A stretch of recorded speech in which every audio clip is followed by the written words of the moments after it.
Pedro, ¿no? Mucho.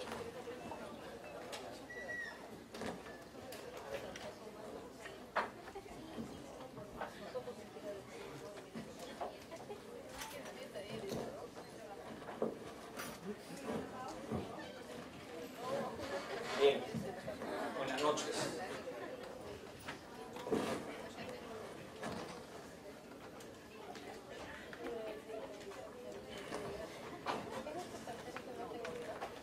Bueno, el tema que me ha tocado, que me han asignado para este curso, señala ahí, ustedes ya lo habían visto digamos, en el temario del curso, es el relativo a la negociación colectiva de empresa y su problemática en el Perú.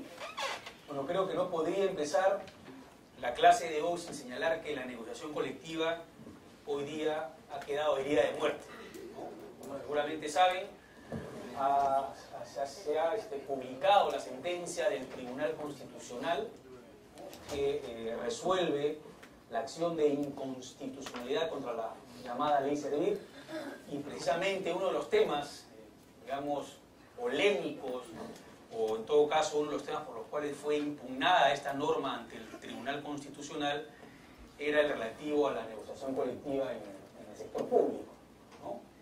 Y bueno, si bien escuchaba en la mañana en la radio que se cuestionaba porque estaban asustados los periodistas de RPP al señalar que se habían enterado que la sentencia había declarado fundada en parte la demanda, es una cuestión mínima en realidad por la cual se ha declarado fundada en parte, en realidad en la gran mayoría de la norma ha sido convalidada, y también el tema relativo a la negociación colectiva. Pero ese es un tema, digamos, como le decía, polémico, pero creo que había una posición claramente fundada desde, digamos, la postura que se había asumido en la demanda, y también en la doctrina de los órganos de control de la OIT claramente había establecido que era, decir, la viabilidad de la negociación colectiva en el sector público, ¿no? Básicamente lo que se discute, estoy sintetizando, los invito a leer la sentencia, ¿no? Básicamente lo que se dice, hay digamos dos grandes aspectos negociables: los temas remunerativos, ¿no? El incremento de remuneraciones, y los temas no remunerativos. La conclusión, lo que plantea la Ley Servir, es que solo es posible que se negocien los temas no remunerativos, porque los temas remunerativos, los incrementos de remuneraciones, están sujetos al equilibrio presupuestario, y en consecuencia no es posible ser negociado. Sin embargo, lo que hay que tener en cuenta es que en cualquier negociación colectiva, sea en el ámbito privado o en el ámbito público, el tema central en cualquier época, ¿no?, es los aspectos remunerativos. ¿Ya? Lo que fundamentalmente se negocian son aspectos remunerativos y condiciones de trabajo, es decir, y señalar o dejar de lado el aspecto más importante de la negociación es prácticamente vaciar de contenido ese derecho. Entonces, bueno, digamos, ha prevalecido el criterio de recoger el principio de equilibrio presupuestal, por lo cual eso es algo que debe estar, digamos, establecido por el Ejecutivo, y finalmente ese ha sido, digamos, el criterio para declarar válida la norma en este aspecto. En fin, yo discrepo radicalmente, y además creo que este tribunal que se está yendo, felizmente, ¿no?, está aprovechando estos últimos días para sacar una serie de sentencias, ¿no? Pero bueno, digamos que formalmente está en su derecho de hacerlo, pero temas políticos como estos probablemente hubiera sido mejor una reflexión mayor. Bueno, simplemente quería decir eso porque me parece absolutamente pertinente justo al tema que vamos a ver, y que es, repito, el de la negociación colectiva de la empresa y su problemática en el Perú. Lo que yo les voy a presentar es, de alguna manera, unos resultados preliminares de una investigación que justo sobre este tema estoy realizando, ¿no?, a partir de, básicamente, revisión estadística de algunos aspectos, digamos, normativos, que creo que son relevantes para analizar, abordar este tema. Yo he preparado, no sé, bueno, el día de mañana, hago un paréntesis antes de continuar, en este caso en mi calidad, además de coordinador o director del curso, el día de mañana se les va a entregar ¿dónde está el secretario Teresa? Bueno, un USB, ¿no?, conteniendo, ¿no? ¿Perdón? Ah, ya les entregaron, ok, ya. Bueno, entonces donde está contenida información pertinente al curso y las guías de clase. Yo no sé si se les avisó, pero lo que pasa es que como formalmente esta es la última clase y mañana es digamos, la conferencia de clausura, voy a aprovechar unos breves minutos para hacer alguna información de servicio público, ¿no? Y creo que lo más importante que olvidamos decir en la inauguración de este curso es que este curso al final se va a editar un libro recogiendo todas las... ¿También se lo han dicho ya? Tiene vara, pero no. Se va a editar un libro con todas las clases, ¿no? Y que una vez que esté editado se le va a enviar a todos. Y además estas clases están siendo grabadas, ¿no? Y después se van a colgar en un link que vamos a hacer llegar las personas que quieran repasar la clase, digamos, en físico, pueden ver el video y si no después lo podrán leer en el libro pertinente. Es un libro que va a ser editado gracias a la colaboración de la Sociedad Peruana de Derecho del Trabajo y de la Seguridad Social. Doctor, creo que tú querías decir algo. Solamente sugerí que si fuera posible, creo que el tema de la sentencia publicada hoy día es un tema básico y que de todas maneras informa el devenir de la nación colectiva en Perú. O sí, podemos detenernos un poco en la sentencia. Bueno, ¿te parece? Yo tenía preparado, digamos, una clase y al final podemos verlo. Perfecto. Okay. Bien. A ver, lo primero que quería plantear es lo siguiente, ¿no? A ver, hablar digamos, de la negociación colectiva independientemente de que se desarrolle en un ámbito determinado, creo que hay que partir, y parto de esto porque al final, la conclusión voy a llegar, este es el punto de inicio, pero también va a ser el punto de llegada de la clase que he preparado para ustedes el día de hoy, ¿no? La función compensadora de la autonomía colectiva, ¿no? Creo que, en fin, de repente voy a llegar y tratar algunos lugares comunes, pero creo que es importante para entender a dónde quiero finalmente aterrizar. Es, digamos, por todos conocidos la simetría del contrato de trabajo. Esto no es nada nuevo para nosotros, ¿no es cierto? El contrato de trabajo supone una relación entre dos sujetos en desigualdad de condiciones. Y por eso es que la naturaleza del derecho al trabajo se dice cumple una doble función.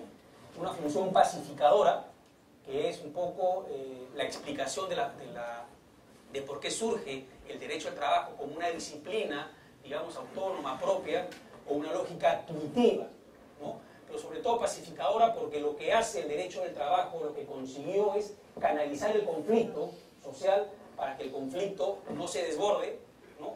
Y no ponga en estado, digamos, y no termine cuestionando y digamos, revolviendo una situación de cosas para implantar un sistema, un orden jurídico diferente, un sistema de producción distinto. Entonces, lo que consigue el derecho al trabajo de alguna manera ha sido la legalización del conflicto, ¿no? Lo ha canalizado, lo ha encauzado y ha conseguido hoy en día, ¿no es cierto?, que muchos dicen que gracias al derecho del trabajo subsiste, ¿no es cierto?, el modelo capitalista de producción, porque finalmente no lo cuestiona, sino lo encauza el conflicto para que no se desborde con la vista. Es una primera función. Y la segunda función es la función compensadora, ¿no? Que precisamente obedece a esta relación asimétrica del derecho del contrato de trabajo y lo que supone, cómo se compensa, digamos, o cómo se trata de equilibrar de alguna manera esa asimetría del contrato de trabajo a través, digamos, de dos tipos de intervenciones. La intervención estatal, ¿cierto?, a través de la fijación de mínimos legalmente establecidos y a través de la autonomía colectiva, ¿no? La autonomía colectiva, una de sus manifestaciones centrales es la negociación colectiva, en virtud de la cual se llegan a acuerdos colectivos o convenios colectivos de trabajo, donde lo que se pretende es regular digamos, a partir de una relación mucho más pareja, ¿no?, las relaciones entre los sujetos colectivos, ¿no?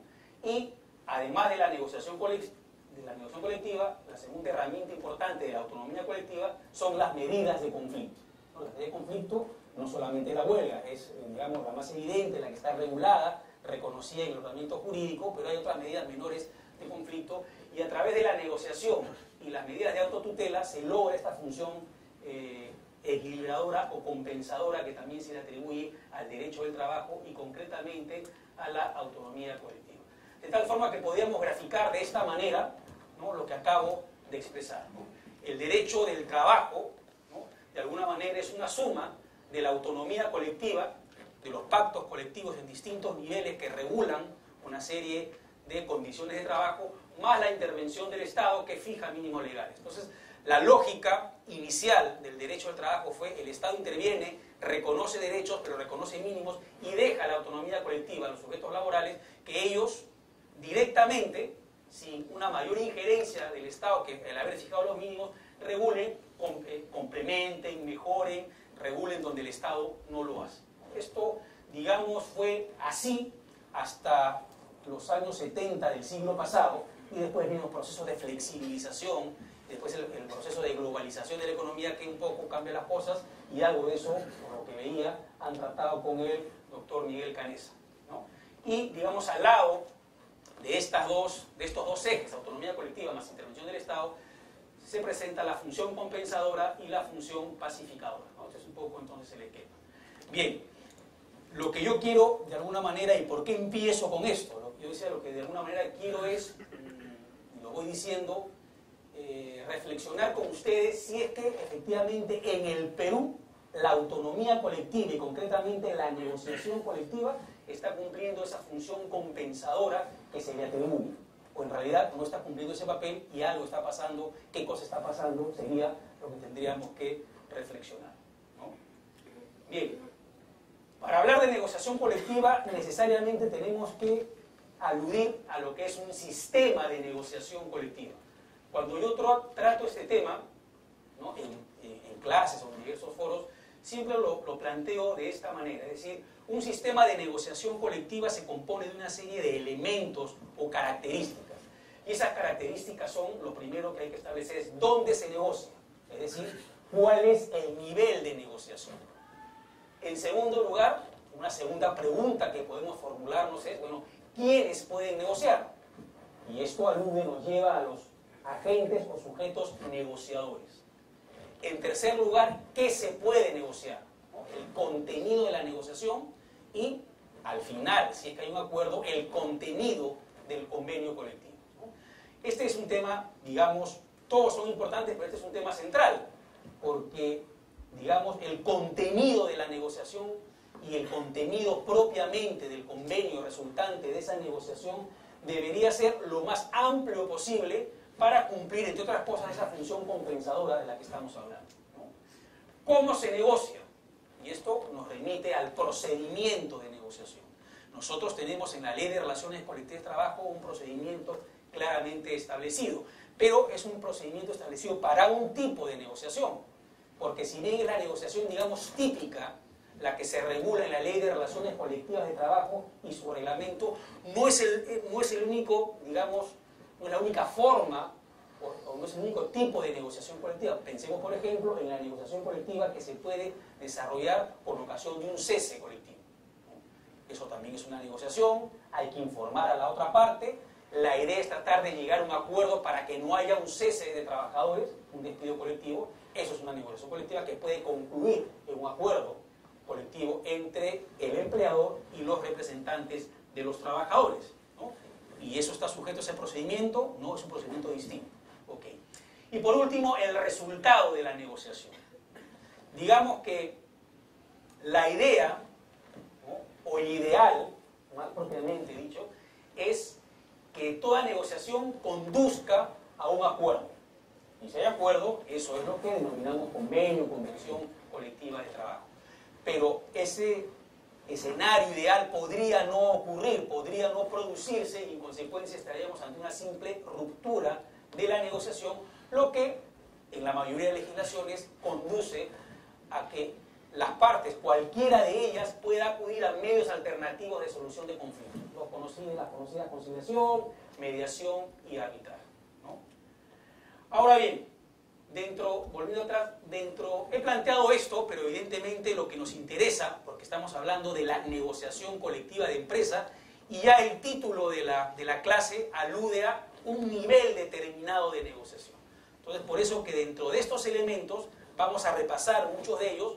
Vamos a detenernos en primer lugar. Uy, perdón, ¿qué pasó aquí?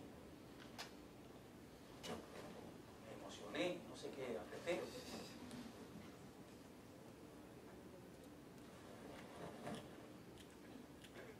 Ok, les decía entonces que lo primero que tenemos que detener, en lo que tenemos que detenernos es en el nivel de negociación. Y esto nos conduce a la cuestión de la determinación del nivel de negociación, ¿no? Para esto creo que rápidamente hagamos un repaso de lo que son las llamadas unidades típicas de negociación. A ver, las unidades de negociación, el nivel o ámbito, indistintamente se utilizan esas denominaciones, son múltiples. Y esto va a depender de muchas cosas, ¿no? Pero, en fin, esto puede ser una negociación de empresa, una negociación de varias empresas o grupos de empresas. Esto puede, si lo delimitamos en el ámbito geográfico, puede ser, digamos, en una región, ¿no? A nivel nacional. En fin, existen, digamos, muchas posibilidades. Por ejemplo, construcción civil, ya no se sabe qué sindicato, ¿no? Pero construcción civil lo que pretende es negociar por rama de actividad a nivel nacional.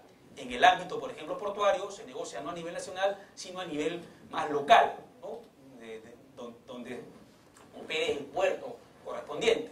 Pero del otro lado hay múltiples empresas, no únicas empresas. Entonces, hay, digamos, múltiples posibilidades de establecer múltiples unidades de negociación. Pero las más típicas, digamos, o las típicas, perdón, aquí y en cualquier parte del mundo son fundamentalmente dos: empresa y rama de actividad, ¿no?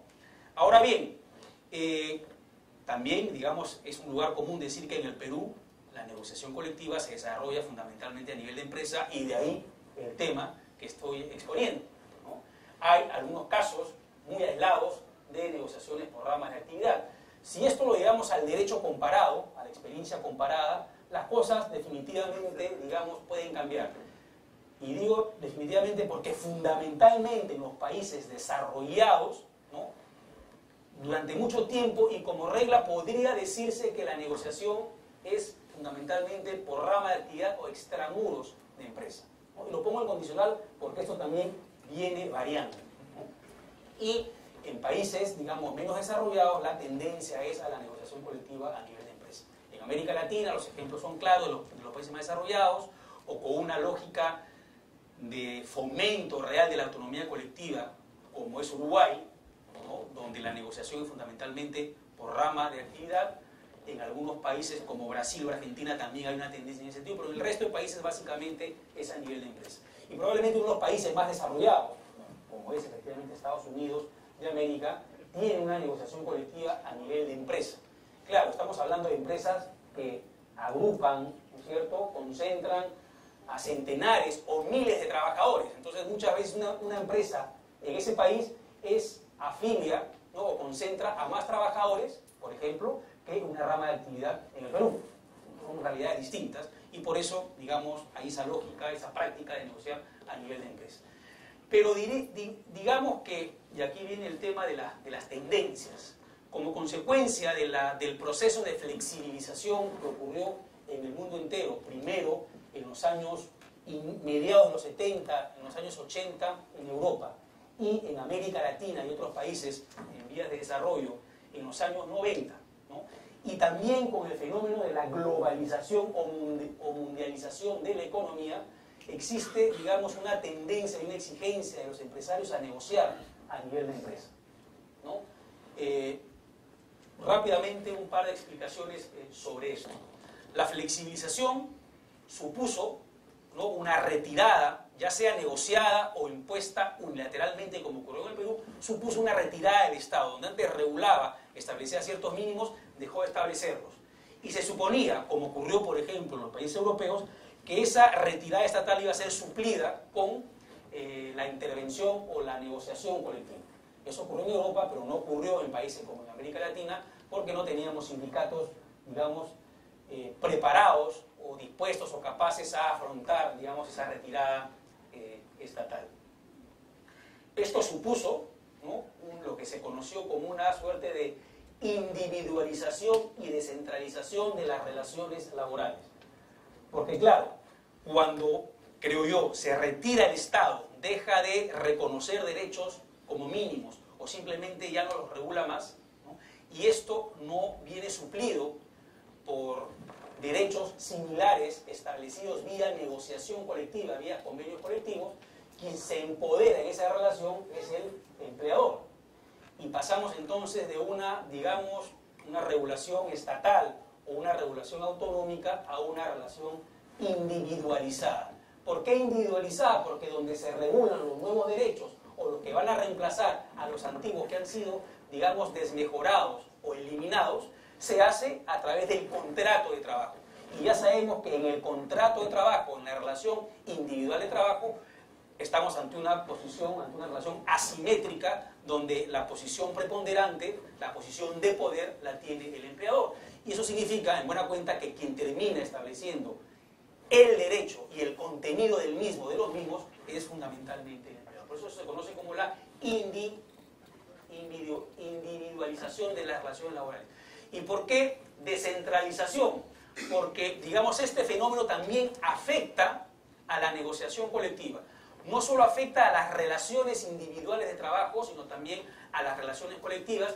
Y hay, digamos, un trasvase de negociaciones colectivas que se negociaban en algunos casos por rama de actividad, pasan ahora a negociarse algunos temas o todos a nivel de empresa, ¿no? Si ustedes revisan las reformas laborales que se dan en los países europeos como consecuencia de este fenómeno de flexibilización, y digamos un ejemplo claro es el ejemplo español, que pasó desde el año 84 en adelante por una serie de procesos de reforma y acaba de pasar por la reforma más drástica que se conoce en la democracia española, ¿no?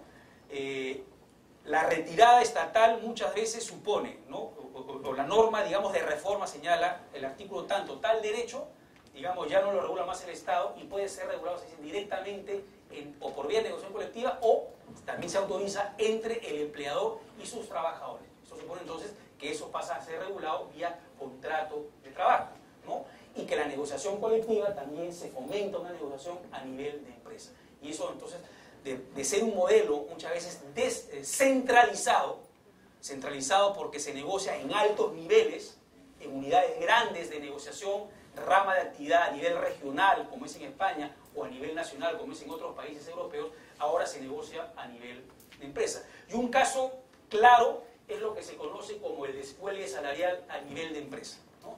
Esta fue, digamos, la punta de lanza que se dio en la reforma española del año 96, en virtud del cual una serie de temas no se permitía.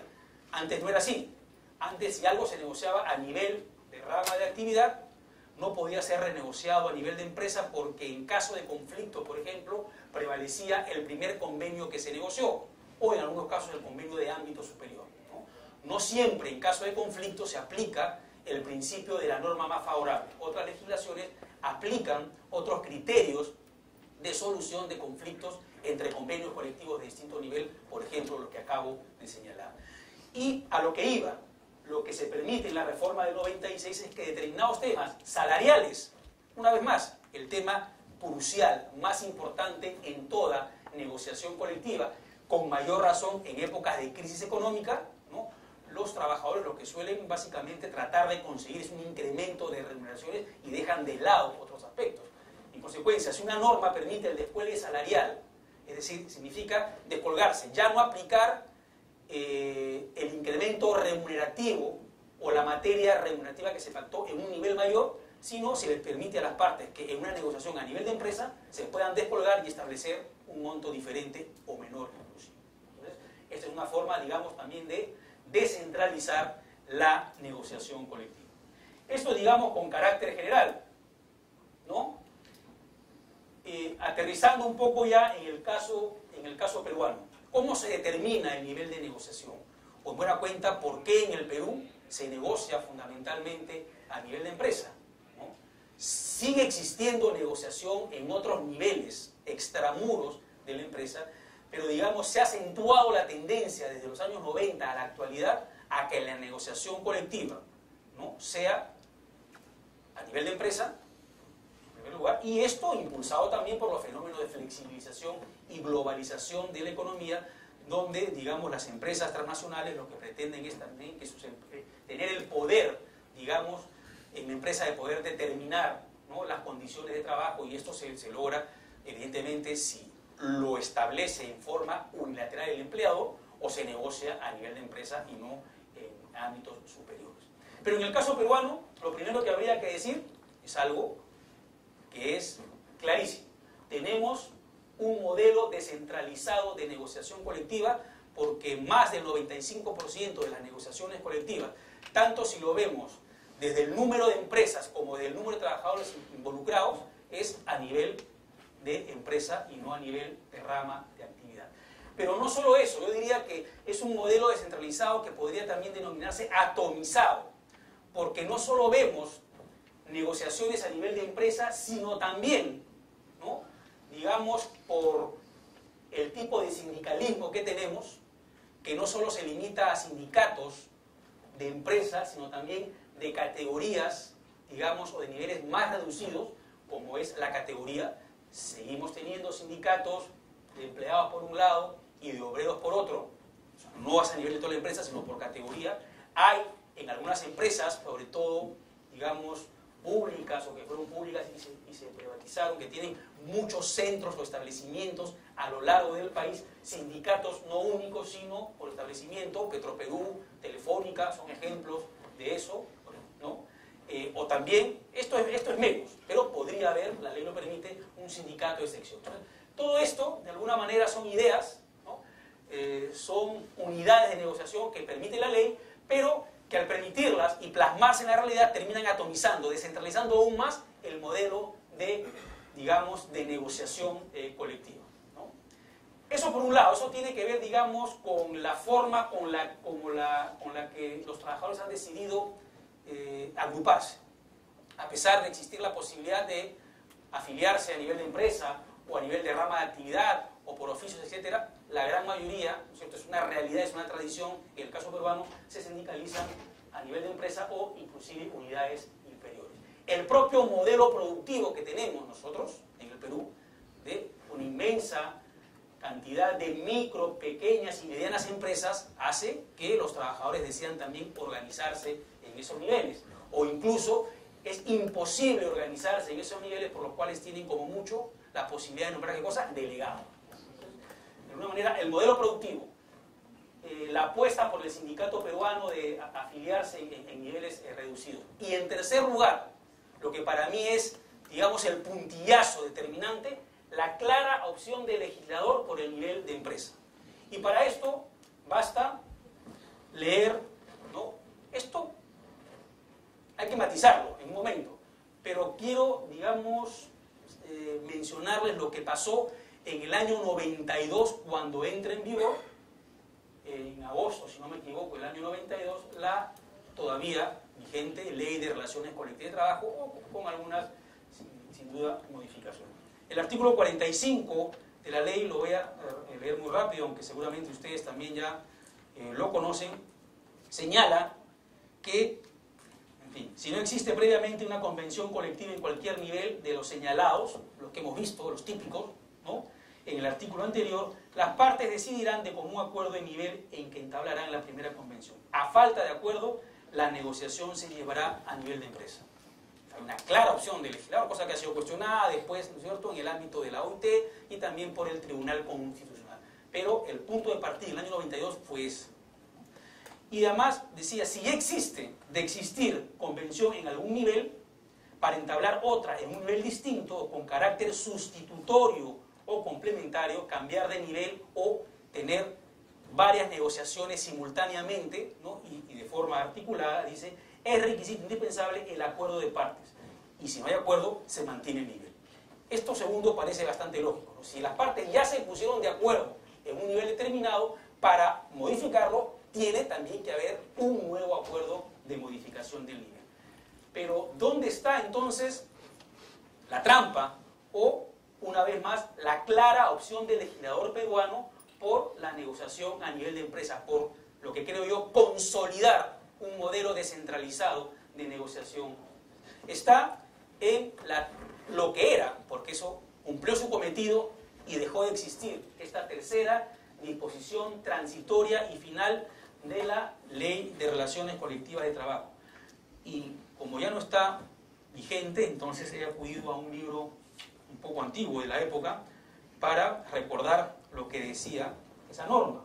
Lo siguiente: los trabajadores y las empresas o gremios comprendidos en negociaciones colectivas a nivel de rama de actividad, había más de una docena de negociaciones por rama de actividad en aquella época, actualmente en trámite, deberán ratificar o modificar su voluntad de continuar negociando en dicho nivel dentro de los 30 días naturales posteriores a la entrada en vigencia del presente decreto ley, ¿no? Entonces, se venía negociando por rama de actividad, lo que tienen que hacer es ratificar el nivel. De no haber acuerdo de partes, la negociación colectiva se llevará a cabo a nivel de empresa. Es decir, se rompe la regla establecida en el artículo 45, que señala que si no hay acuerdo para cambiar el nivel de negociación, se mantiene el nivel.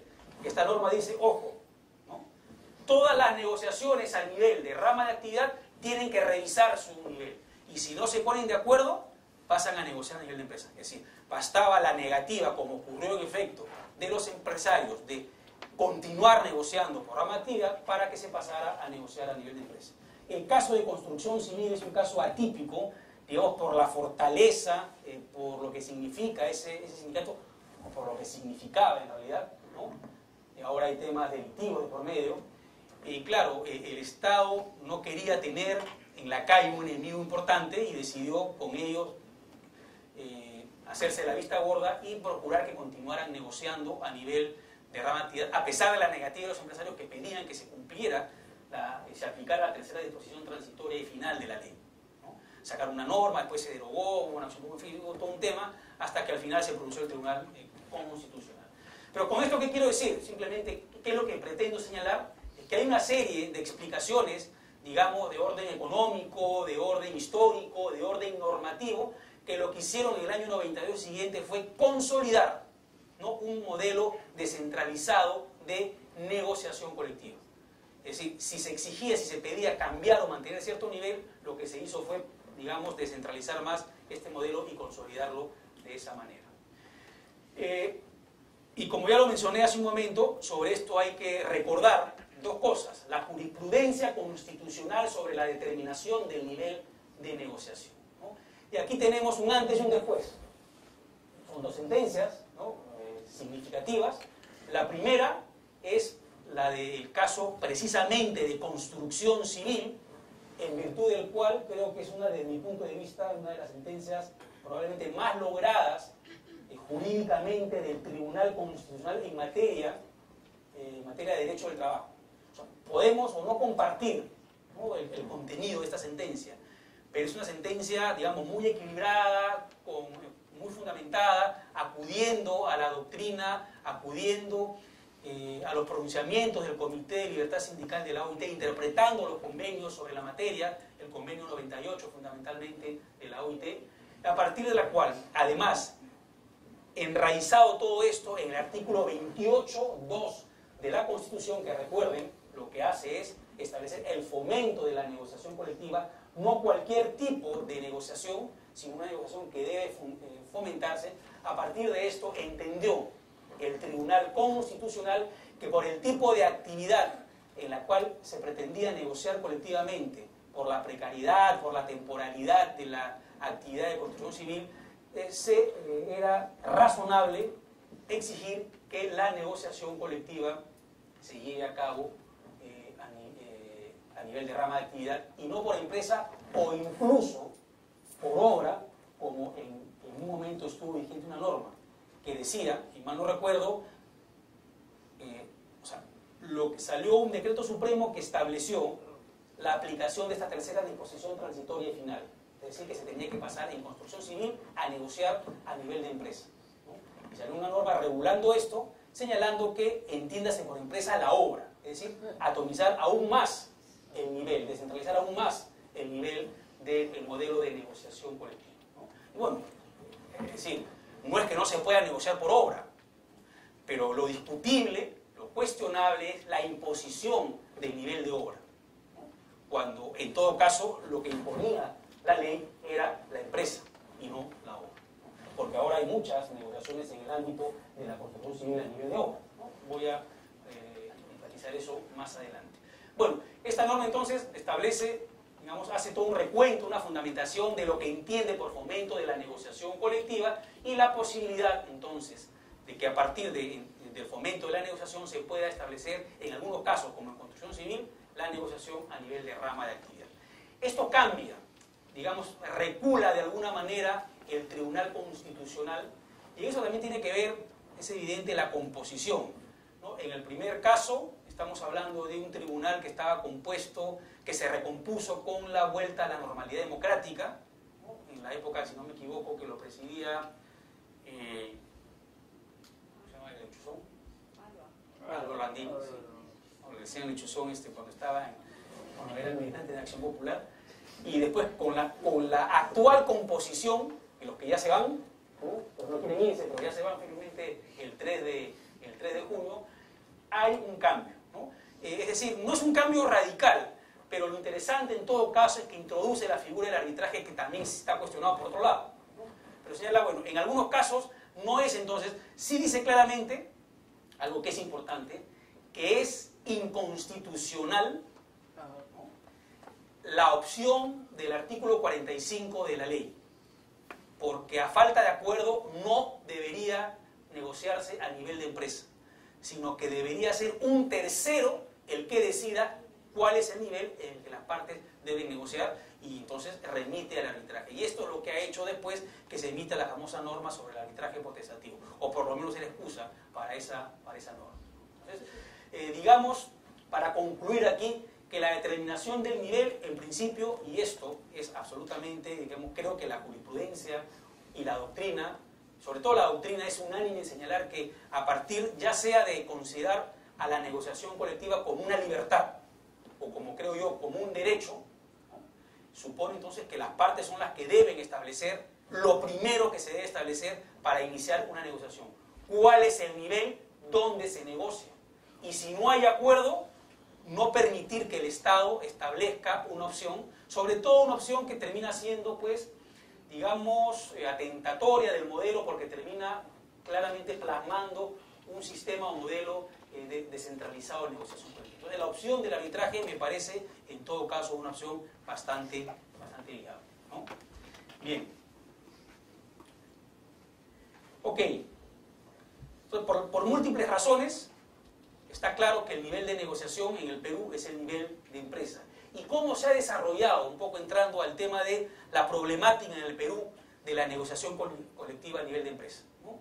Ya mi primera conclusión es que es una negociación, digamos, consolidada de ese nivel. Va a ser muy difícil, ¿no?, revertir esa figura, y probablemente vayan a quedar las negociaciones en ámbitos diferentes, las actuales y por ahí alguna más. Yo pensaba, y creo y debo reconocer que me equivoqué, hace algunos años, que en el ámbito de la minería se iba, porque se pretendía ir a una negociación a nivel de rama de actividad, ¿no?, porque todas las empresas grandes empezaron a formarse sindicatos muy importantes, muy numerosos, empezó a haber una actividad, una dinámica muy importante en la Federación de Trabajadores Mineros, Metalúrgicos y Siderúrgicos, apostando por una negociación por rama de actividad, pero eso no ha ocurrido, ¿no? Y si no ha ocurrido, digamos, en épocas en las que había un crecimiento, hubo un pequeño crecimiento de la tasa de afiliación sindical, no sé si eso vaya a ocurrir. Pero bueno, quiero darles algunos datos, ¿no?, algunas referencias estadísticas que he obtenido, y, dicho sea de paso, en la guía de clase están, hay un par de links, ustedes pueden acudir para ver esto en forma más detallada. Creo que hay un trabajo importante que está haciendo el Ministerio de Trabajo en el ámbito estadístico, donde se puede hacer una revisión en materia de negociación colectiva mes a mes, por trimestres, todos los años, ¿no? Y creo que es una data fundamental para entender un poco las conclusiones a las que finalmente voy a llegar. Primero, respecto al nivel de negociación no hay nada que decir, ¿no? Casi, si ustedes revisan esta data, no he encontrado, porque además no sé por qué a veces no cuelgan ahí una data, las negociaciones por rama de actividad, fundamentalmente la de construcción civil. Todas son negociaciones a nivel de empresa, ya sea en empresas privadas o en entidades públicas, ¿no? Esa es una primera cuestión. Y la etapa de solución, yo creo que esto es, digamos, interesante, ¿no? Saber que ND significa negociación directa, ¿no? El llamado al antiguo trato directo, es prácticamente he tomado la licencia de hacer una revisión y de hacer una suerte de promedio, ¿no? Pero esto puede fluctuar, digamos, en meses o en algunos años. Pero grosso modo estamos hablando de que el 80% de las negociaciones colectivas en la empresa se consiguen, ¿no? O se solucionan a nivel de trato directo, ¿no? La conciliación es un promedio del 10%, el extraproceso, que es cuando el conflicto ya está abierto, pero como ustedes saben el conflicto está abierto, pero eventualmente siempre se deja un canal, ¿no? Para poder negociar, y tanto en la conciliación como en el extraproceso es un papel importantísimo el que juega en nuestro país el Ministerio de Trabajo, ¿no? Podemos hablar, según los periodos, entre el 1% al 5%. Y algo que ha crecido, esto, digamos, ojo, esto es, insisto, grosso modo, ¿no? Pero algo que sí ha crecido es el arbitraje. El arbitraje que en los años 90 fue lo que yo en su momento llamé pues, la niña bonita, ¿no? No sé si el término es correcto o no, pero fue un poco lo que se prodigó de esta ley, entre otras cosas, que establecía un sistema de arbitraje, ¿no? Un sistema, digamos, heterónomo de solución de conflictos, pero que ya no era el Estado, como hasta los años 70 y 80, el que a falta de acuerdo intervenía y resolvía. Ahora era un tercero, en principio escogido por las partes. Entonces era una cuestión importante, ¿no? Pero fracasó el arbitraje en los años 90. Ni al 1% en muchos casos llegaba, ¿no? A los conflictos resueltos vía arbitraje. Pueden ser muchas las causas, ¿no? El arbitraje en esa época era más caro de lo que es ahora, y no es barato, sobre todo para los trabajadores. La desconfianza en la institución inicialmente, no se sabía bien qué era arbitraje, las partes estaban acostumbradas durante décadas a que el ministerio resolviera, y bueno o malo preferían el famoso dicho de malo conocido que bueno por conocer, ¿no? Entonces, había toda, digamos, una desconfianza. Pero poco a poco eso ha ido cambiando, y claro, también tiene que ver la figura, digamos, se ha consolidado en los últimos años con la regulación del arbitraje potestativo, con la modificación del reglamento de la Ley de Relaciones Colectivas de Trabajo, ¿no? Aquí me detengo una vez más para hacer referencia. Tú me pedías algún comentario adicional y hay que hacerlo. El hecho que esta sentencia del Tribunal Constitucional declare o valide, ¿no? La ley servir en materia de negociación colectiva, donde si algo se había conseguido también y donde de alguna manera el arbitraje había encontrado un nicho importante, era en las negociaciones colectivas en el ámbito de las entidades estatales o empresas del Estado, porque estas entidades y empresas estaban sujetas evidentemente a la ley de presupuesto, y era a través del arbitraje que se había encontrado, ese no soy yo por si acaso, ¿no? Se había encontrado una solución, ¿no? Los árbitros, ya se sabía, existe una jurisprudencia consolidada en materia de arbitraje, en la cual se inaplicaba las normas de presupuesto, se entendía que en ese aspecto violaban el derecho de negociación colectiva, y las partes iban, de alguna manera, tranquilas al arbitraje, se emitía un laudo en esos términos, y se pronunciaba el tribunal o el árbitro unipersonal, según fuese el caso, sobre materias remunerativas. Con esta sentencia, eso ya no va a ser posible. Entonces, digamos que el arbitraje en el ámbito de las entidades estatales y empresas del Estado ya prácticamente no va más. Y alguien decía en la mañana, hay algunos árbitros que van a tener que buscarse otro trabajo porque ya no van a poder, digamos, entrar en ese terreno, ¿no? Y en el ámbito, doctor, a ver. Sí. Dos cosas que me es importante, no sé si tienes el rato. Se acusaba de que el arbitraje potestativo afectaba a la negociación colectiva, en tanto que cortaba la ley de negociación de las partes, ¿cierto? Ya. Pero mira, tienes 80% de negociación directa, frente al 5 o 10% del arbitraje. No sé si has hecho una medición antes y después de la norma que devuelve el arbitraje potestativo. a ver cuál es el efecto. Mi impresión es que más bien ha promovido la solución de los conflictos entre directos. Okay. Primera cosa. Segunda cosa, ¿qué opinas de ahora con esta reciente también sentencia del TCE que dice que el control difuso no lo pueden aplicar los órganos no jurisdiccionales? Se plantea la posibilidad de que esa norma vincule también a los tribunales arbitrales, entre tanto que no resuelve un conflicto jurídico. En realidad no es una parte de la jurisdicción que se reconoce al poder arbitral, ¿cierto? Y dirían que ellos por ahí también estarían impedidos de aplicar las normas presupuestarias, al margen de lo que ya se consagró hoy día con las sentencias del mismo. Gracias y muy pertinentes tus apreciaciones, ¿no? A ver, sobre lo primero, no tengo todavía una visión clara porque estoy presentando un poco la investigación que estoy realizando sobre este punto, pero sí tengo una medición anterior, ¿no? La medición anterior era, no llegaba al 2%, ¿no? O sea, creo, a ver, yendo un poco por lo que tú has, creo yo que, digamos, las nuevas reglas de negociación, recuerden ustedes que la Ley de Relaciones Colectivas de Trabajo también se modifica a finales del 2003, ¿no? Acogiendo parte de las observaciones del Comité de Libertad Sindical de la OIT. Primera cuestión. Digamos, empieza a haber una etapa de mayor diálogo. En los años 90, en fin, había una desacreditación de las instituciones, del diálogo, las reglas un poco no eran democráticas y eso también influye en todos los ámbitos, evidentemente también en el ámbito de la negociación. Eso va cambiando. Y creo que termina por potenciarse, digamos, estas estadísticas terminan por potenciarse, ¿no? Cuando, evidentemente, se regula y se permite el arbitraje potestativo. Pero mi impresión es algo que hay que falta, digamos, acreditar, y creo yo que la figura del arbitraje potestativo debería apuntar a lo que tú acabas de señalar, es decir, terminar por fomentar una negociación directa.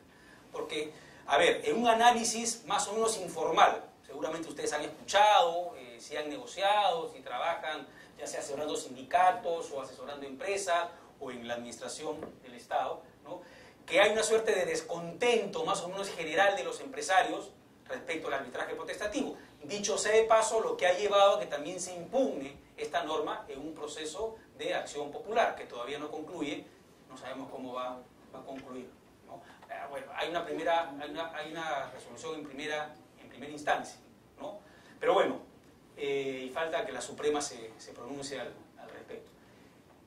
Entonces, digamos, esa situación podría llevar a que empiece también a caer un poco el arbitraje para fomentar una negociación. Porque claro, digamos, yo no sé si a eso apuntaba tu intervención, y si es así, la comparto, me parece que el escenario ideal, ¿cierto?, de una solución en materia de negociación colectiva es el acuerdo directo. Son las partes las que saben, las que de alguna manera entienden hasta dónde pueden llegar, si en este momento dejan pasar esto y después a la próxima ya intentarán, ¿no?, algunos mejores o nuevos beneficios, en fin, ese es el escenario ideal. Pero, como eso no siempre es posible, la propia Constitución ordena al Estado promover medios pacíficos de solución de controversias, y esos son, entre ellos, el arbitraje potestativo, ¿no?, o el arbitraje en general, digamos. Entonces, me parece que esa debería ser la idea y a eso debería apuntar. Sería bueno si al final, después de un periodo, digamos, el arbitraje subió y después decayó porque se fomentó realmente la negociación directa. Si esa es una conclusión a la que hay que arribar, a la que tenemos que acreditar finalmente, me parece que está bien. Pero todavía no hay indicios claros de que eso sea así. Bueno, vamos a ver qué pasa, digamos, con esto. Entonces, sí creo, entonces, que la regulación, que la modificación del artículo, o la introducción en realidad del artículo 61A sobre el arbitraje potestativo digamos, se ha reflejado en estas estadísticas. Pero, respecto a lo segundo que tú señalabas, es que este gobierno en particular, ¿no?, ha hecho su tarea, bien o mal, la ha hecho. ¿En qué sentido? En primer lugar, en el ámbito, digamos, público, le cortó las alas al Tribunal de Servir. Empezó el Tribunal de Servir a emitir una serie de resoluciones, ¿no?, estableciendo el pago de una serie de beneficios económicos que correspondían a a los trabajadores y se le quitó esa atribución, ya no la tiene y ahora ya no se puede ir vía, digamos, tribunal de servicio civil, sino que ir vía jurisdiccional. Yo creo que el Poder Judicial va a terminar resolviendo de la misma manera, pero ya no, digamos, en 3 meses o en 6 o 9, sino en 3 años. O sea, patea el problema. Entonces, ahí hay un tema, digamos, con los aspectos remunerativos que ya ha tocado este gobierno al haber, a través de una norma, estas famosas leyes autobuses, que son las de presupuesto, donde tienen un montón de disposiciones finales, complementarias, por ahí van modificando una serie de normas, ¿no? Ahí la primera cuestión. Lo segundo, ha conseguido en el tribunal constitucional 2 cosas. Lo primero, lo que señalabas tú, digamos, en el tiempo, ¿no? Declarar, antes más bien cambió el criterio, ¿no? Ya el control difuso no se le permite que lo hagan estos órganos colegiados. Ahí hay una pelea si eso también es en el ámbito arbitral, pero por lo menos ya el tema está metido. Y ahora con esta sentencia, ¿no?, que valida un tipo de negociación que recorta realmente lo que es el derecho de negociación colectiva en el ámbito público. Entonces, ha hecho su tarea, la ha hecho bien, no la comparto, pero ha ido poco a poco recortando el derecho de negociación colectiva, ¿no?, básicamente en el ámbito público. Y si finalmente se consigue, digamos, que se declare fundada la acción popular respecto del artículo 61A del reglamento de la Ley de Relaciones Colectivas de Trabajo, esto creo que va a ser una afectación adicional al derecho de negociación colectiva, ¿no? No sé si por ahí va un poco tu reflexión, pero que me parece importante. Bien, en consecuencia, voy a pasar aquí, antes de pasar a la legitimación negociada. Un segundo aspecto que yo había señalado era también, o un tercer aspecto, ¿qué cosas se puede negociar? ¿Cierto? ¿Cuál es el contenido de la negociación colectiva? Y para saber cuál es el contenido, yo diría que es más importante saber cuál es el contenido de la negociación, o mejor dicho, es más importante que saber cuál es el contenido de la negociación, saber cuál es el contenido de un convenio colectivo. ¿Qué cosas se está acordando? ¿Qué cosas se está resolviendo concretamente en los últimos 6, 7 años? ¿No? Una primera cuestión, ¿no? Porque el contenido de la negociación puede ser muy amplio. Son muchas cosas las que se pueden negociar, pero lo importante es finalmente, sobre ese todo, cuál es lo que, al final, el acuerdo al que arriban las partes sobre qué aspectos en concreto. Y si hacemos un análisis muy, digamos, muy amplio entre lo que ocurrió en los 90 y lo que ha ocurrido en la década pasada y viene ocurriendo en la actual, ha habido un cambio, sin duda, respecto del contenido de los convenios colectivos. Yo también hace algún tiempo, y por eso estoy volviendo a hacer una investigación de ese tipo, hice una investigación sobre la negociación colectiva en los años 90, ¿no? Y una de las conclusiones a las que arribé fue la pobreza de los contenidos, ¿no?, de los convenios colectivos. Eran convenios colectivos, en realidad, lo voy a decir así abiertamente, que daban vergüenza. Pero probablemente no porque los trabajadores hayan bajado arriba las banderas, sino que era muy poco lo que se podía hacer, ¿no? Eran épocas complicadas, todavía de crisis económicas, y eran convenios de 3, 4 o 5 cláusulas, ¿no? Y creo que esto ya lo he dicho, no sé si ustedes me han escuchado en una oportunidad, en muchas de esas cláusulas lo único que hacían era repetir lo que una ley señalaba. Por ejemplo, si regulaban la asignación familiar, se remitían a la ley sobre la materia.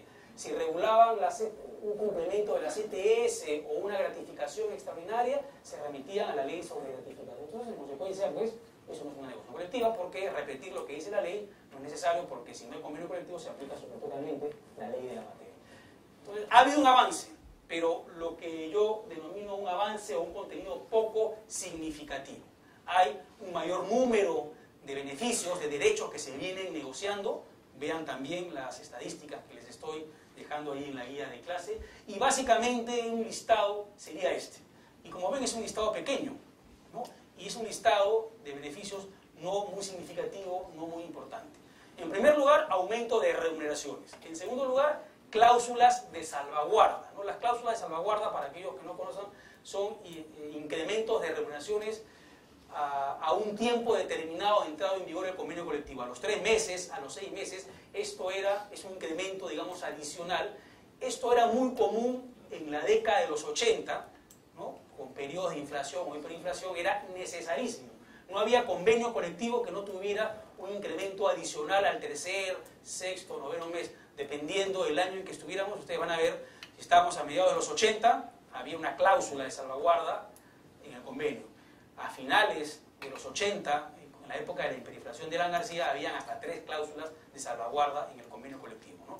Y era básicamente aplicar la inflación que había operado en el tiempo, en fin, que correspondía a hacer el reajuste, ¿no? Pero sigue habiendo esto. ¿Dónde hay? Básicamente, en 2 tipos de convenios colectivos he encontrado esto. En primer lugar, cuando el incremento de remuneración es reducido, en realidad lo que creo yo que es que se parte el incremento, se dice, yo te voy a aumentar 10 soles diarios, pero te voy a dar ahora 5 y al 6º mes te doy los otros 5. ¿No? Si el incremento es reducido, entonces establece una cláusula de salvaguarda. Y en segundo lugar, un segundo tipo, digamos, de convenio es cuando la duración del convenio colectivo es mayor a 1 año. Esto, una época, empezaron a haber una cantidad importante de convenios de más de 1 año, ahora ya no, básicamente la regla sigue siendo 1 año, ¿no? Últimamente, pero todavía encontramos convenios colectivos que tienen una duración de 2, 3, he encontrado uno hasta de 4 años, ¿no? En Bacus es el que tiene una mayor duración, de repente por ahí, 5, ¿no? Bueno, a lo que digo es que en ese tipo de, digamos, de convenios colectivos con vigencias largas, suele haber cláusulas de salvaguarda. Después, un tercer tipo de beneficios son las bonificaciones por productividad.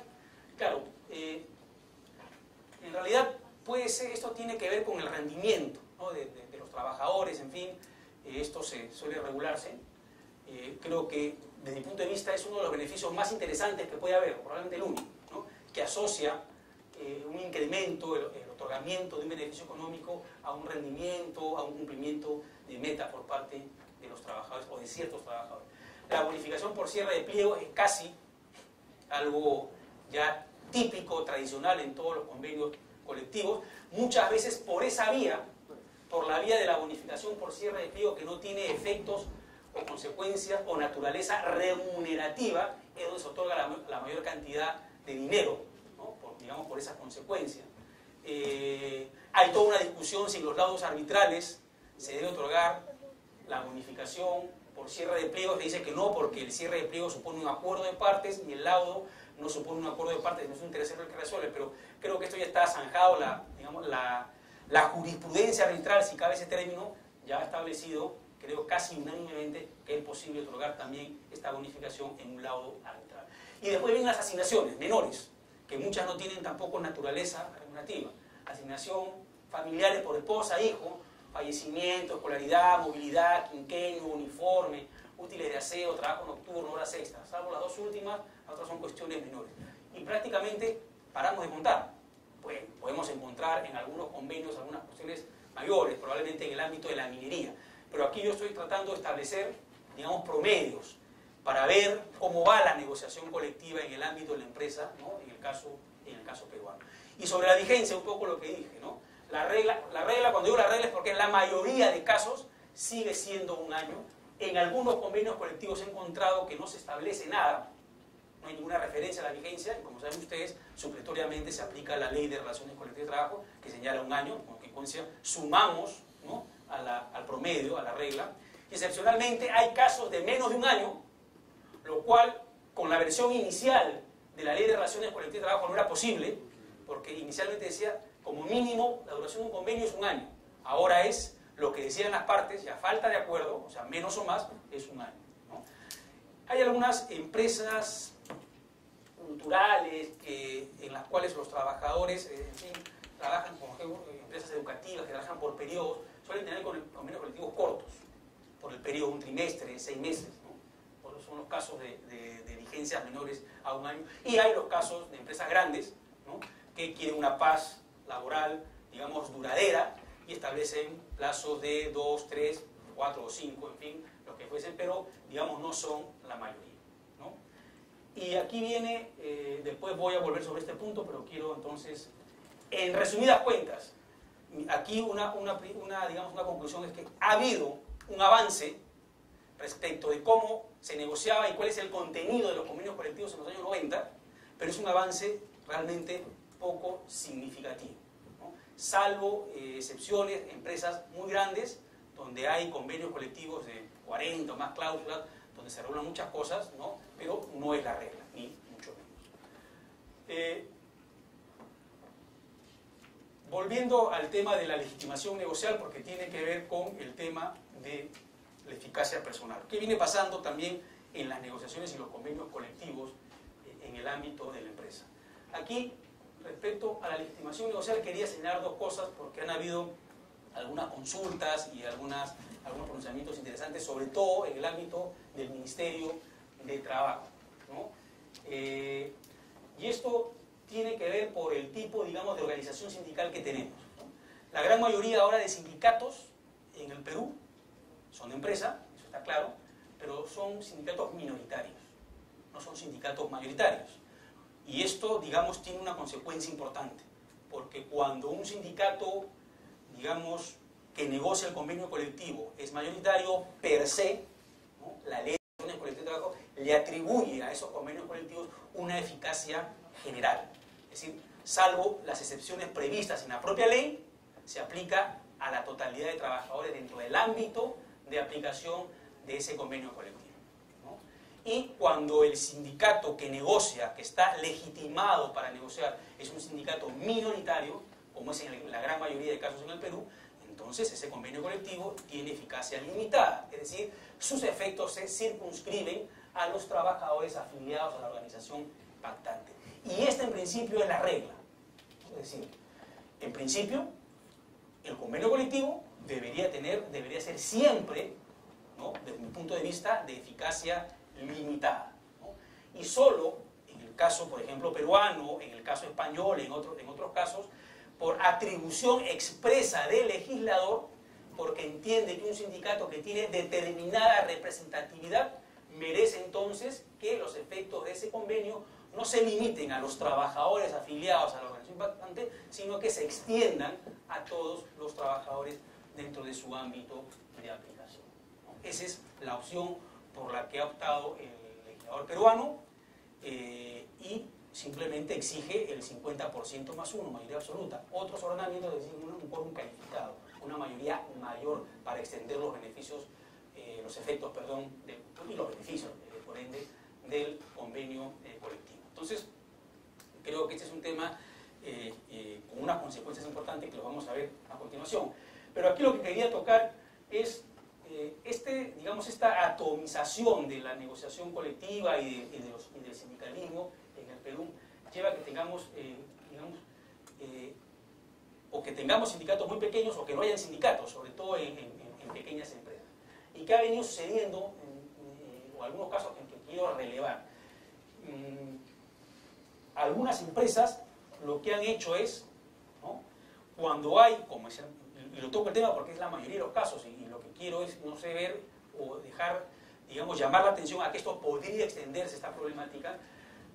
Cuando tienen sindicatos minoritarios, lo que han hecho es negociar con el resto de trabajadores, pero como el resto de trabajadores no está sindicalizado porque no le interesa sindicalizarse, porque bueno, está haciendo también uso de su derecho de libertad sindical, poder afiliarse o no afiliarse, ¿verdad?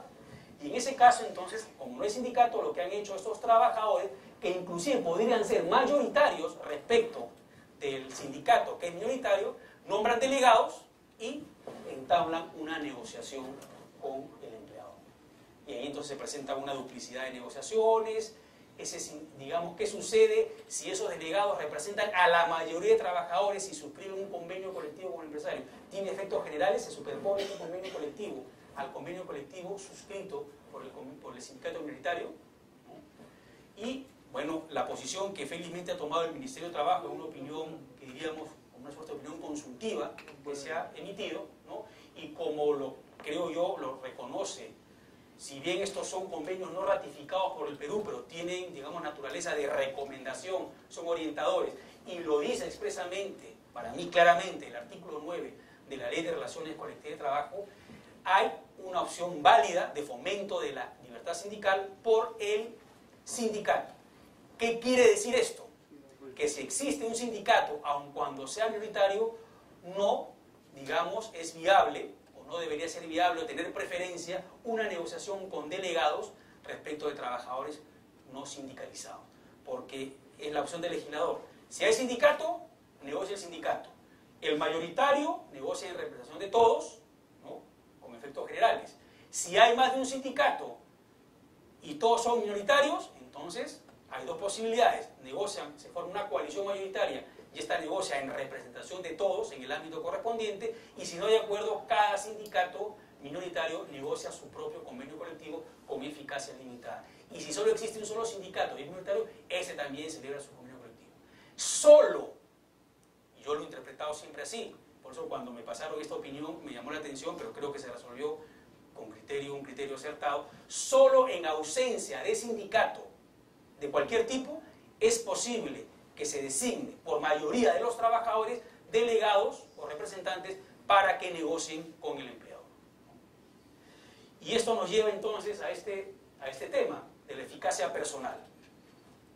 Está claro que si es mayoritario, efectos generales, si es minoritario, efectos limitados. Pero ¿qué viene ocurriendo, o cuál es el problema que se plantea en la negociación colectiva actualmente en el Perú y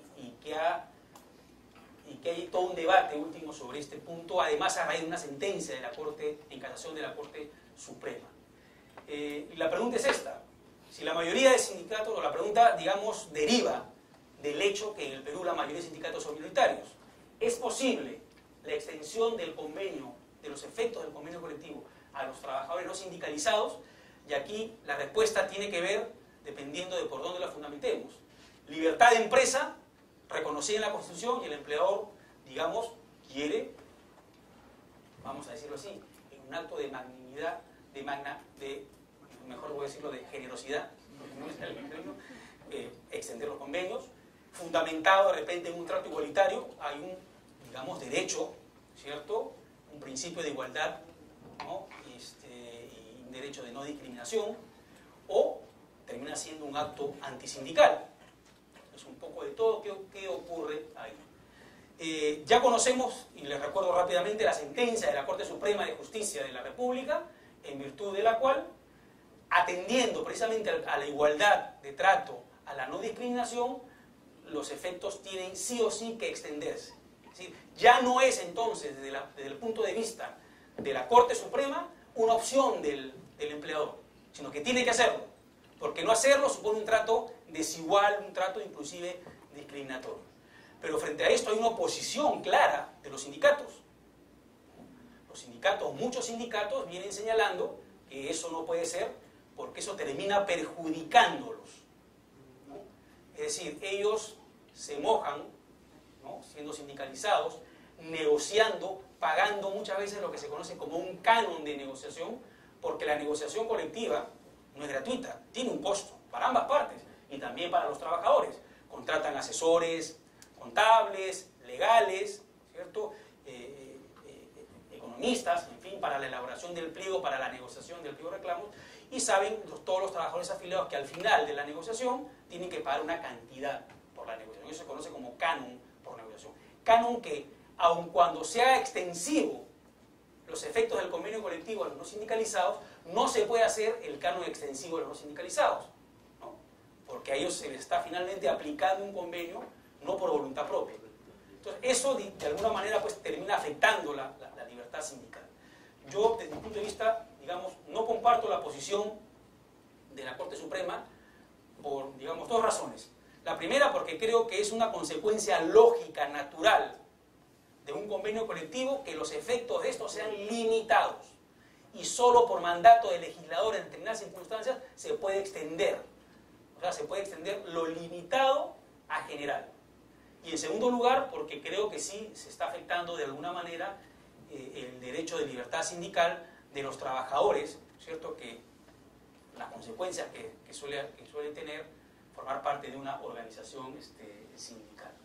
En todo caso, señalar también que empiezan a existir, hasta cuando se pueda, laudos arbitrales que vienen expresamente recogiendo, señalando en una cláusula de laudo, que los efectos del laudo, cuando el sindicato que llevó, digamos, el tema al arbitraje minoritario, no se pueden extender. Hay un mandato claro. Dice que los efectos de este laudo son únicamente para los trabajadores sindicalizados, si el sindicato fuera minoritario, y no pueden extenderse al resto de trabajadores de la empresa.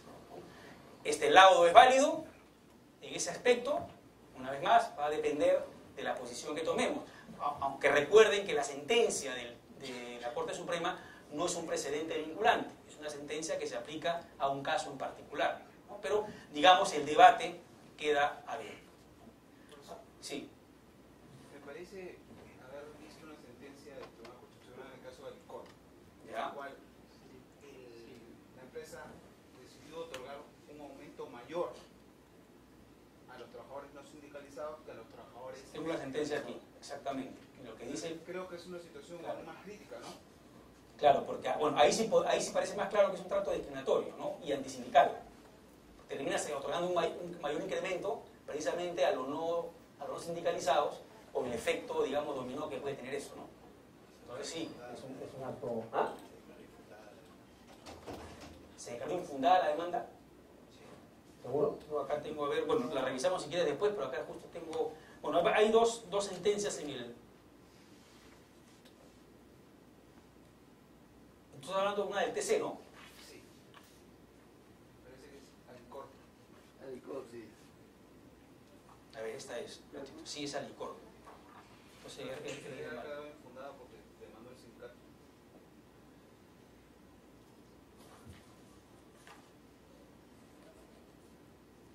sí, declara infundada la demanda. Es verdad. Pero peor todavía, ¿no? Es verdad. Claro, que hay un voto dirimente, ¿no? Ok. Bueno, es verdad, está acá. Si quiere alguien sacar la fotocopia, aquí está la sentencia. Ok. Entonces, para ir ya concluyendo y abrimos rápidamente una ronda de preguntas, ¿cuáles son las conclusiones? Las planteo en términos preliminares, ¿no? Pero creo que por ahí va la cosa. En esta última década y sobre todo en los últimos 6-7 años se ha producido una clara consolidación de un modelo descentralizado de negociación colectiva, ¿no? Por las razones que he puesto. En segundo lugar, hay una escasa tasa de sindicalización, hay un incremento en la tasa de sindicalización, bajó del 4%, estamos alrededor del 7%, pero en los años 80, a fines de los 80, la tasa de sindicalización era del 14%, ¿no? Era una tasa baja, pero digamos significativamente mayor a lo que ocurre. Ahora pasamos a menos de la mitad, ahora estamos en el 50% aproximadamente. Esto tiene un efecto porque es una escasa tasa de sindicalización y de representatividad, lo que también conlleva al alcance del convenio colectivo. La mayoría de sindicatos son sindicatos minoritarios, en consecuencia no hay una extensión generalizada de los efectos de esos convenios colectivos. En tercer lugar, hay una mejora del contenido negocial, hay que reconocerlo, pero sigue siendo insuficiente. En cuarto lugar, empieza a haber una desarticulación del arbitraje en general, ¿no? Y del potestativo en particular, porque de alguna manera, no sé si aquí ha habido una actuación también de parte del Estado, por lo que creo que hay que señalarlo, en el sentido que, por ejemplo, a falta de acuerdo, actualmente un problema que está teniendo el arbitraje potestativo no es tanto al momento de resolver, sino al momento de constituir el arbitraje. Y cuando las partes no se ponen de acuerdo, basta que una de ellas no quiera para que se designe por el ministerio. Entonces, se está cuestionando estas designaciones que están recaído en las presidencias de alguna manera en alguien que podría resultar determinante para un lugar o para otro. Esto afecta, creo, la imparcialidad que debería tener la figura del arbitraje potestativo. Y por último, creo que como consecuencia de todo esto, ¿cierto?, de una pobreza todavía en el contenido de la negociación colectiva y de los convenios resultantes de ella, la escasa tasa de sindicalización y los efectos de los convenios colectivos a un mayor número de trabajadores, ¿no? Y que esto termine por consolidar un modelo descentralizado, me parece que la conclusión clara es, y por eso empecé de esa manera, que la negociación colectiva en nuestro país no está cumpliendo su función compensadora. Muchas gracias. Bien, yo no sé si abrimos una ronda de preguntas. Si alguien quiere... ¿Ah? ¿Están cansados? ¿Con calor? Sí. Yo le tenía que hacer la siguiente pregunta. Yo también había observado que muchos convenios colectivos de la década del 90 ponían cláusulas casi repitiendo la ley. Y que había una concepción de muchos sindicatos de decir que formaban el sindicato para que se respete la ley. ¿No?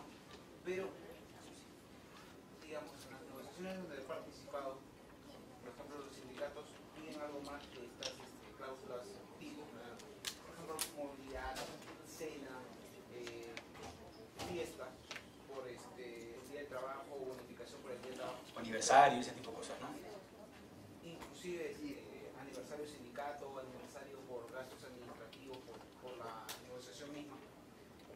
Pero, a ver, muchos de estos derechos ya los tienen, pero por decisión unilateral de la empresa. La empresa se los ha dado y se los viene dando durante bastante tiempo, ¿no? Entonces, muchas veces he visto que el conflicto se genera porque si lo ponemos en un convenio, si no lo ponemos en un convenio. Para ellos es seguridad. Sí, bueno, que la verdad es que tiene una diferencia fundamental. Si es una concesión unilateral del empleador, Es difícil que varíe. si esta concesión no se ha consolidado en el tiempo, el empleador podría retirarla. En cambio, si ese mismo beneficio, y esa es la idea del trabajador, está establecido en un convenio colectivo, solo por acuerdo colectivo puede modificarse, ya no por una simple retirada de la voluntad del empleador, ¿no? O sea, jurídicamente hay una diferencia sustancial. Esa, entiendo yo, es lo que está detrás de La concesión, pero problema. el beneficio se viene dando durante muchos años, ¿no? Y lógicamente la concepción del empleador es, no, yo no lo pongo porque yo se lo he dado a las personas. También. Claro, en esos casos, si efectivamente hay una consolidación del beneficio por el transcurso del tiempo, lo que sería un derecho adquirido, tampoco el empleador lo va a poder retirar. Pero probablemente los trabajadores no tengan claro ese concepto jurídico y prefieren, por una cuestión de seguridad, probablemente en forma equívoca, establecerlo en un convenio colectivo. Les da mayor seguridad. Y si estuviera en una ley todavía, seguramente mejor, más que en el convenio colectivo, ¿no? Claro, claro. Es una cuestión, digamos, puede ser hasta psicológica o de desconocimiento. Pero hay también, yo conozco muchos casos de beneficios que están sujetos a condicionamientos. Y si está sujeto a una condición, se otorga mientras esté presente la condición. Si la condición se retira, se puede también retirar el beneficio. Claro, habría que ver cada caso en particular, pero en general es probable que ya se haya consolidado como derecho adquirido, ¿no? Doctor. Un par de preguntas. No, no más, ¿ah? Uno, negociación de sindicatos minoritarios, ¿cierto? He revisado los procedimientos de la OIT y no son tan claros, ¿no? Permiten ambos sistemas que niegan la posibilidad de negociar un sindicato minoritario, pero también admiten que pueden haber sistemas que otorgan esa facultad incluso a los sindicatos minoritarios, cuidado ciertamente de que no se incurra en prácticas antisindicales. ¿Cuál es su opinión? Lo otro está vinculado a un tema de, últimamente hay un debate si la autoridad administrativa de trabajo debe o no resolver las oposiciones. ¿Perdón? Resolver las oposiciones a la negociación colectiva. Entonces, y eso se complica por lo que decíamos antes, de la imposibilidad a partir de las sentencias de DC de aplicar el control difuso en sede administrativa. Porque normalmente la oposición tiene fundamento en el nivel de negociación. Entonces, cuando se alega que los únicos niveles de negociación son los que están establecidos en la ley, a mi juicio, a título de lista abierta, pero son algunos, son esos y nada más, dicen que la posibilidad de admitir otros niveles, grupo de empresas o de grupo, es una interpretación constitucional, es decir, es la aplicación del control difuso, cosa que no se podría bajo esta sentencia. O más bien, pensamos algunos, ¿no? Es solamente una operación de interpretación de la norma, que no establece una lista cerrada, sino una lista abierta. ¿Cuál es su posición sobre el tema? Sobre lo segundo, bueno, concuerdo completamente contigo. Creo que es una lista, digamos, es un enunciado a título de ejemplo, ¿no? Es una lista abierta y me parece que cuando hay que aplicar una norma, hay que aplicarla, sobre todo es una norma legal, hay que aplicarla a partir de una interpretación constitucional y la normativa internacional sobre la materia, ¿no? Entonces, no necesariamente hay que interpretarla, digamos, no hay que, yo no iría por señalar que la ley es inconstitucional y en consecuencia tengo que hacer el control difuso, sino que entiendo que en una interpretación acorde con la Constitución y con los tratados internacionales respectivos, es una lista abierta y en consecuencia es perfectamente posible, ¿no? Permitir otros ámbitos o unidades de organización sindical y de negociación colectiva. Y sobre el tema de la, el tema de la oposición, no recuerdo bien la primera pregunta. La primera está vinculada a la posibilidad de negociar de un sindicato minoritario. ¿Ya? Bueno, a ver, yo en ese punto comparto el modelo de la ley de relaciones colectivas de trabajo. Cuestiono muchos aspectos, en este caso en concreto lo comparto. Creo que, digamos, claramente permite establecer la ley lo que es la capacidad para negociar de la legitimación para negociar, ¿no? La capacidad para negociar creo que la tiene todo sindicato, porque solo hecho de serle, tiene la potestad de poder negociar y celebrar convenios colectivos. Pero eso, digamos, ocurre fácilmente, o se ve fácilmente, cuando estamos ante una única organización sindical en un ámbito determinado. Precisamente cuando coexisten, ¿no? O existen más de una organización en un ámbito determinado y que van a entrar, digamos, en conflicto para establecer quién puede negociar, es donde entra a tallar el concepto de legitimidad para negociar. Y estará legitimado aquel que reúna, todos están capacitados, pero solo algunos o algunos legitimados. Y estará aquel que reúna o cumpla los requisitos que en este caso el legislador ha establecido para desentrampar esa situación, ¿no? Entonces, yo no niego que un sindicato minoritario tenga capacidad para negociar, pero creo que no necesariamente tiene siempre legitimidad para llevar a cabo una concreta negociación colectiva, ¿no? ¿De acuerdo? Sí. Justamente en el tema de legitimidad para negociar, ocurre ahorita que hay sindicatos minoritarios, ¿no? 100 trabajadores, por ejemplo, se juntan y negocian con la contratista o con su empresa, o con un consorcio, empresa peruana, empresa extranjera, las condiciones de trabajo para una obra específica, la construcción de una central hidroeléctrica, por ejemplo.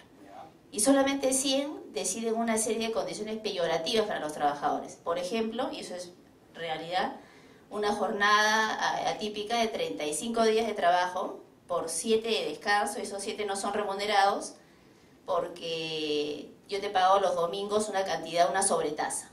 Y eso está firmado, leo y sacramentado. Y a ese convenio se acogen todos los trabajadores que se incorporen a esa obra, que puede terminar siendo de 2.000 trabajadores o de 1.500 trabajadores. Entonces mi pregunta es, ¿no debería existir un control ex post de ese tipo de convenios que violan derechos fundamentales? Que desgraciadamente no se da porque está colgado en la web del Mintra, o sea, están ahí, lo que pasa es que a lo mejor no se leen y no se das cuenta, y también los trabajadores que entran no protestan, no forman sindicatos porque los votan, o sea, ya no vuelven a subir, bajan al Lima y ya no regresan, ¿no? Entonces, mi pregunta es, ¿en otras legislaciones hay algún tipo de control de ese tipo respecto a derechos fundamentales básicos, como por ejemplo, aparte de no estar legitimados, acordar cláusulas de este tipo? Ya, okay. Bueno, interesante la pregunta. Dos cosas. Lo primero es que el control es necesariamente ex post. Eso sí, y es un control además judicial, no es un control de tipo administrativo, ¿no? Es decir, que esté colgado en el portal del Ministerio, el Ministerio simplemente cumple una función de registro, nada más, pero no de control de legalidad del convenio colectivo. Y el convenio colectivo que me está señalando es claramente ilegal, ¿no? Y lo que hay que acudir, digamos, hasta antes de la actual ley procesal de trabajo, se acudía, bueno, ni la anterior ni la vigente tiene, como otros ordenamientos jurídicos, un procedimiento especial de impugnación de convenios colectivos, con un trámite que debe seguir. Sin embargo, en la anterior ley se acudía en este caso al proceso laboral ordinario. No hay una práctica, es verdad, de impugnación de convenios colectivos, es otro problema, pero formalmente es posible. En la actual ley, dependiendo del derecho vulnerado, habría que acudir a un proceso de violación de derechos fundamentales que, si bien no es un procedimiento ex profeso, si hay disposiciones de la actual ley procesal de trabajo que permiten, por ejemplo, un trato preferente o algunas medidas cautelares especiales, ¿no? O sea, sí, definitivamente, digamos, el control es ex post y es el que estoy señalando, ¿no? Y creo que es abiertamente ilegal ese convenio, ¿no? Ilegal e inconstitucional, además, ¿no? Ok, sí, doctor, perdón, te había visto. Sí, bueno, gran parte de mi pregunta ya está contestada porque iba en el mismo sentido de la pregunta del doctor Carrasco, pero era sobre el tema de la legitimidad negocial de los sindicatos minoritarios, ¿no? A raíz de un informe consultivo que hizo el Ministerio, la consulta la hizo el Ministerio Público, si tenía que negociar, tenía 21 sindicatos, uno mayoritario y como 20 minoritarios. Dijo, tengo que negociar con todos o con el mayoritario. El ministerio dijo, con el mayoritario, ¿no? Pero si puedes seguir negociando y puedes negociar con los otros minoritarios, pero respetando el piso que ponga el convenio suscrito con el mayoritario, obviamente, ¿no? Le daba esa posibilidad. Y así lo han hecho muchas empresas, ¿no? Muchas empresas en su historia tienen un sindicato mayoritario, un sindicato minoritario o varios sindicatos minoritarios y negocian con todos, Sí, ¿no? ante el clamor muchas veces del sindicato mayoritario de que sea solamente la negociación colectiva con ellos, o sea, con el sindicato mayoritario. Hoy por hoy, digamos, como no hay una posición tajante, se permite, ¿no? Pero tenemos ya un proyecto de modificación del reglamento de la Ley de Relaciones Colectivas de Trabajo que dice, en una negociación de delegados, se va a privilegiar la negociación solamente con el sindicato minoritario. O sea, si en una negociación si en una empresa hay delegados y sindicato minoritario, se negociará con el sindicato minoritario. Y si hay sindicatos minoritarios y sindicatos mayoritarios, se negociará solo con el mayoritario, ¿no? Ya se zanja esa discusión, y solo como excepción, si ya iniciada una negociación con delegados, aparece o se constituye un sindicato minoritario, se tendrán las dos negociaciones y al final se confrontará qué convenio es más beneficioso, ¿no? Okay. Ahora, mi pregunta iba, ¿esto no afecta en alguna manera la libertad sindical de los sindicatos minoritarios? Porque ¿quién se va a querer afiliar a un sindicato que va a tener, digamos, que no va a tener la dirección del tema negocial, ¿no? A ver, interesante la reflexión y la pregunta, y tengo varias cosas que decir.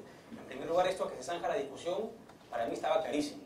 O sea, para mí siempre ha estado claro, y comparto esa posición en la medida que si hay sindicato, o sea, está clara la acción del legislador, o sea, podríamos modificar la norma, pero tal cual está el artículo 9 de la Ley de Relaciones Colectivas de Trabajo, normas complementarias, creo que, por eso decía, hay una preferencia clara por el sindicato, aun cuando este sea minoritario. Y si hay sindicato minoritario, no tendría por qué negociar los delegados, primera cuestión. Lo segundo, una segunda reflexión es que, claro, ¿qué pasa con los sindicatos minoritarios que son dejados de lado? Ahí sí yo tengo una crítica a la ley, porque en otros países todos los sindicatos, por el solo hecho de serlo, deberían, es decir, salvo que haya inclusive un sindicato mayoritario, lo que se debe conformar es una comisión negociadora que, digamos, represente a todos los sindicatos independientemente de la representatividad, ¿no?, que tenga cada uno. Es decir, lo que pasa es que cada sindicato va con su representatividad. Al momento de votar, el que representa el 80% tiene el 80% de los votos. El que tiene el 20%, el 20%, es decir, ¿no? Es decir, claro, dicen, bueno, ¿eso para qué? Pero es importante porque muchas veces un sindicato minoritario podría tener más experiencia en la negociación que un sindicato mayoritario. Y es importante que todos estén en la mesa de negociación. Entonces yo creo que si va a salir esta norma debería de repente ajustarse esto. Yo sería de la idea que todos los sindicatos, porque claro, ahora el sindicato mayoritario, por el solo hecho de serlo, desplaza al resto. O si todos son minoritarios, basta que se forme una coalición mayoritaria y podemos dejar de lado también a otros. Entonces una norma que exija que todos estén en la mesa de negociaciones, pero que vayan al momento de votar con su representatividad, creo que es la norma más equitativa y más justa, ¿no? ¿Bueno? Ok, bueno, les agradezco mucho por su participación. Nos esperamos mañana para la conferencia de clausura que vamos a tener con el profesor Adrián Goldín, profesor de la Universidad de Buenos Aires y alguna más de Argentina, y además presidente de la Sociedad Internacional de Derecho del Trabajo y de la Seguridad Social. Y mañana también les entregaremos los certificados de participación correspondientes. Muchas gracias.